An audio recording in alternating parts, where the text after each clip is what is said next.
Hi guys, today I'm going to be going over the 3 objects in space assignment.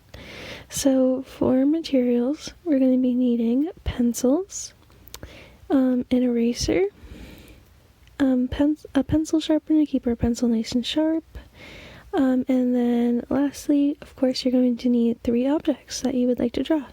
So here are my 3 objects. I have a few right here. I have this vase, this stone egg, and then a little jar. So we're going to be placing them on a long surface like this table. We're going to have our first object in front, the second object behind it overlapping, and then a third object behind in space. And when you can see when I do that, it is smaller, higher up, and a little bit out of focus.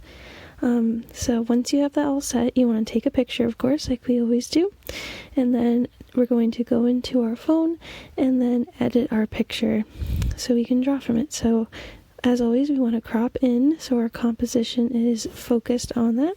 And then I like to always change a filter over to black and white.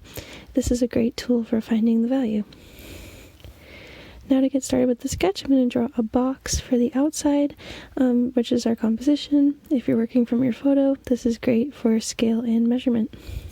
And then I start off with our rough sketch, starting with the shapes, and then starting in by really roughing in our value shapes and a nice middle value to work from.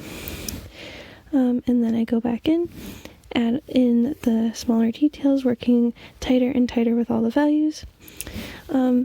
And again, so we're focusing on depth and space, and I'm going to be giving you guys a handout tomorrow about foreground, middle ground, and background, but it's a great worksheet with some different tips about how when things are farther away from us, they kind of follow some rules. So for example, if something is really close to you, you see a lot of detail, it's really focused, and then as it goes farther back, things are overlapping it, it gets smaller, it's like it's placed higher up, closer to the horizon line, and they're out of focus. So make sure you guys are looking for those things. Please look out for that handout. I'm going to be sharing lots of videos about that too.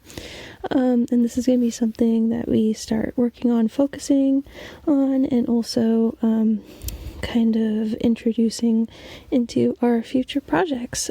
So great. I'm just going to let you guys check out the rest of my time lapse here. Just working in the details, making sure I'm focusing on really making the things look like they're in front of or behind. So yeah, some texture. So here is the final drawing. I hope this is helpful for you guys. Of course, I hope you're all doing well. Thank you so much for watching, and happy drawing.